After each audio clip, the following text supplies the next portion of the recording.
ଆମର first responsibility ହେଲା ଜିନିଷ ନେବା ପୂର୍ବରୁ ଯେକୌଣସି ପିଲା ଆସିକି ଦିଅନ୍ତୁ ତାଙ୍କ ସିଲ୍ଟାକୁ ଦେଖିବ ଦେଖିବ ଯେ ସିଲ୍ ଜିନିଷ ଠିକ୍ ଅଛି। ସିଲ୍ ଯଦି ଠିକ୍ ଅଛି ତାହେଲେ ଜିନିଷ ରଖିବ।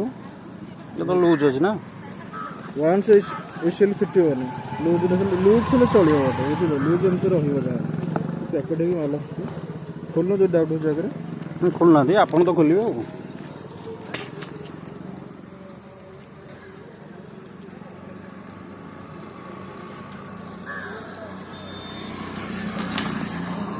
ଟିକେ ଟିକେ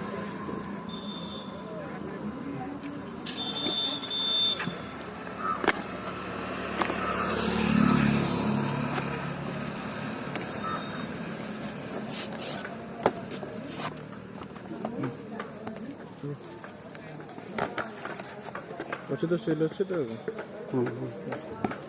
କିଛି ଦରକାର ନାହିଁ।